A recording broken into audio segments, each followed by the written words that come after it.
Senator, and to all of you, just to restate briefly, we're going to hear from all the bills. We're going to roll the bills together into the broader of the bills, and we're going to take a vote on those bills after setting a clock of about 20 minutes by agreement of the committee. Senator Hanger, I know you've got as busy of a schedule as anybody I know. Would you like to go first and describe your bill, and then we'll hear from Senator Barker, then we'll hear from Senator Edwards, and then we'll hear from Senator Donovan. Mr. Chairman, welcome. Thank you, Mr. Chairman, members of the committee. Appreciate the courtesies that are being extended this morning for the hearing on this important subject. Not a new subject for us, and obviously one that there's a bit of tension in the air about it this year in terms of what we may or may not do. And I want to thank all of those that are introducing different measures to try to deal with this issue. Mr. Chairman, members of the committee, y'all have struggled with this in the past, and I just kind of want to set the table with just certain bullet points. First thing I want to point out, Mr. Chairman, is that I'm a Republican, and I want people to notice that I'm a Republican. Okay, so this is what I'm presenting to you is what I view is a very what should be a very bipartisan bill that, as I've vetted it through the community, certainly back home and with stakeholders, I have discovered that there is a broad base of support for a common sense solution to where we're at now with the remnants of the Affordable Care Act. Just a bit of background. As you may recall, I was involved with this a number of years ago when we basically opted to say, hey, we don't have agreement between the principal players, between the House and the Senate and the administration. In fact, the administration at the time was Governor McDonnell. And so we decided to establish a Medicaid Innovation and Reform Commission, which I chaired. We had a lot of information shared, and we came up with a list, Mr. Chairman, of reforms that we wanted to see in Medicaid. Well, and the outcome of that was we had decided, okay, if we accomplish all of these reforms in our Medicaid delivery system, okay, we're going to go ahead and apply for the enhanced match in federal funds because we feel that our system has been modified to the point that we feel comfortable that we can go ahead and access those additional dollars. A couple things happened along the way. We actually, I think, put in place, working with the administration and the Secretary of Health and Human Resources, Secretary Hazelton at the time, and the Director of DMAS, Cindy Jones, I think we did a great job in accomplishing our task of reforming Medicaid. That's not to suggest that there aren't additional things that we need to do, but we accomplished that. Along the way, we had hearings. There are two very notable things that occurred during those hearings that stick out in my mind. One was when over 700 people were bussed in to listen to our hearings and engage in the debate, some of them were fairly aggressive. And so during the course of that whole day, I had a member of the Capitol Police assigned to me so that I wouldn't be subjected to bodily harm. So it was a very intense debate, okay? The other thing that really sticks out in my mind, Mr. Chairman, is some of the testimony. And one of the most poignant testimonies that I heard during that whole period of time was a young lady, perhaps in her 30s, who had a professional position. And as she appeared in front of us, she was hairless because she was receiving treatments for cancer. She had an upper-level management job. She had health insurance provided from her company. She got unhealthy because of her cancer treatments. She lost her job. She lost her health insurance and had no means of accessing health care other than just showing up and having some other means of people covering that bill for her. She made a very poignant story there that sticks in my mind to this day. So some of us established, and it was a bipartisan effort because quite frankly, the Democrat majority at that time deferred to 3 members of the Republicans in terms of putting forth a plan which we call Marketplace Virginia. We got hung up along the way on that, as you're aware, and we didn't quite get there.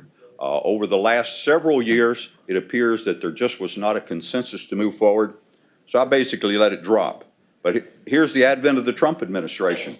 with the pledge that the Affordable Care Act was going to go away. Well, we all know, and we set up a joint commission, which I've worked with Delegate Jones, Chairman Jones, that we have been monitoring what the feds have been up to. And what they did was they didn't repeal the Affordable Care Act. Most notably, they didn't repeal the taxes, the significant taxes that support the Affordable Care system. So what we have now, Virginia taxpayers are paying into a system and receiving only a portion of the benefit that's accruing back. That really is my primary motivation for being here today, in that I think we need to access the enhanced funds that are available to us that Virginians are currently paying. The bill. My starting point as a Republican is basically to X out the initiative that was in the budget that was put there by Governor McAuliffe. Why did I do that? I think there's been a lot of political tension, and I certainly think Governor McAuliffe had good intentions with his attitudes toward pushing, but was at a time where we didn't have a solution on the table, and we were concerned about where the program was headed. So that's the starting point, and here's the bill, Mr. Chairman, and I'll go quickly through the bill because you have a number of people to hear from. First, the bill mostly is contained in an enactment clause. There's one provision that's earlier in the bill on page 7, item 26, and that is the provision with the language there that would increase those eligible throughout the Commonwealth, regardless of their status, whether they're married, have dependent children, whether they're old or what, to 138% of the poverty level. That's on page 7. With the rest of it, we skip to the back of the bill.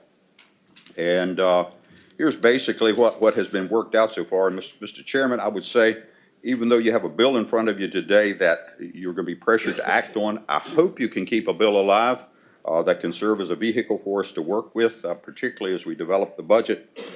On the enactment clause, enactment 2, that 30-347 is the Merck Commission, which this language would repeal that commission. And then into the heart of this is a two-pronged effort, Mr. Chairman, at putting something on the table that could have bipartisan support. The first element, which is contained in enactment clause 3, would be a proposed amendment to our state health plan, and to our Medicaid plan, to the state plan. And what that would do, would be basically provide almost immediate, as quickly as we can get it on the ground, additional dollars for the Medicaid system for this new population that we're covering. The governor's proposal had a target date of October the 1st. My proposal is a little more aggressive than that. I see no reason why we shouldn't at least attempt, and I talked to our new director of Medicaid just yesterday, attempt to put it in place by July 1. Now, what does that do? That actually helps our numbers a little bit, because you'll see, Mr. Chairman, I'm not proposing the provider assessment within this particular measure that is in front of us. What that means with implications for the budget, there's a $421 million swing, Mr. Chairman, depending on what we do. $420 million that falls to the bottom line if we were to go forward October 1st with the accessing the enhanced federal dollars, a combination of provider assessments and savings to our expenditures of $421 million. The provider assessment itself over the biennium is $307 million. The savings from actually putting these in place is $114 million. By moving it to July 1st, we can essentially save an additional $64 million in the general fund, something that I'm very sensitive to as we're trying to put our budget together right now, and draw down an additional $360 million in non-general funds. So let me quickly go through what this proposal would do, and I feel comfortable at this point in time with talking to a lot of people that we can do this with a simple amendment to the state plan. It has requirements to increase personal responsibility of recipients for health care, including a schedule of co-payments that includes incentives for primary care and appropriate treatment of chronic conditions, and discourages non-emergency use of hospital emergency departments. Secondly, a requirement that benefits provide population closely aligns with commercial health insurance plans. Third, and this is on page 11, the enactment clause, incentives for preventive care, including initial primary visits, wellness activities, healthy behaviors, and job readiness activities. Incentives, only incentives. I thought I read that some people didn't like this because we require people to go to work, but it's just incentives to encourage employment for individuals who are unemployed.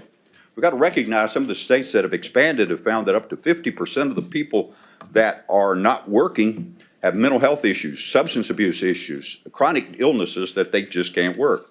So if they're unemployed, not attending school, and you can read the rest of that. Options for payment of premiums, access available employer-sponsored health care coverage in lieu of coverage through the Commonwealth's program of medical assistance. I think that's an important provision. Protections for the Commonwealth in the event the federal financial participation is reduced below the amounts that are currently scheduled, 94% now going down to 90%. Provisions for quality care measures for healthcare providers providing services. Strengthened efforts to detect and punish fraud and abuse. Special provisions for individuals with mental illness, including substance use disorders, which shall include same-day access to behavioral health services at community service boards, and diversion plans to get people into treatment rather than incarceration, which will ultimately save us significantly more money. Mr. Chairman, those provisions are included in a proposed amendment to the State Health Plan, which could be implemented almost immediately. Mr. Chairman, do you mind if we move the substitute so that can be before us, sir? Yes, that would be great. This is embodied in the substitute. Yes, sir. Mr. Chairman, Yes, I do have a substitute. The motion is seconded. Substitute to Senate Bill 572 be adopted. All those in favor say aye.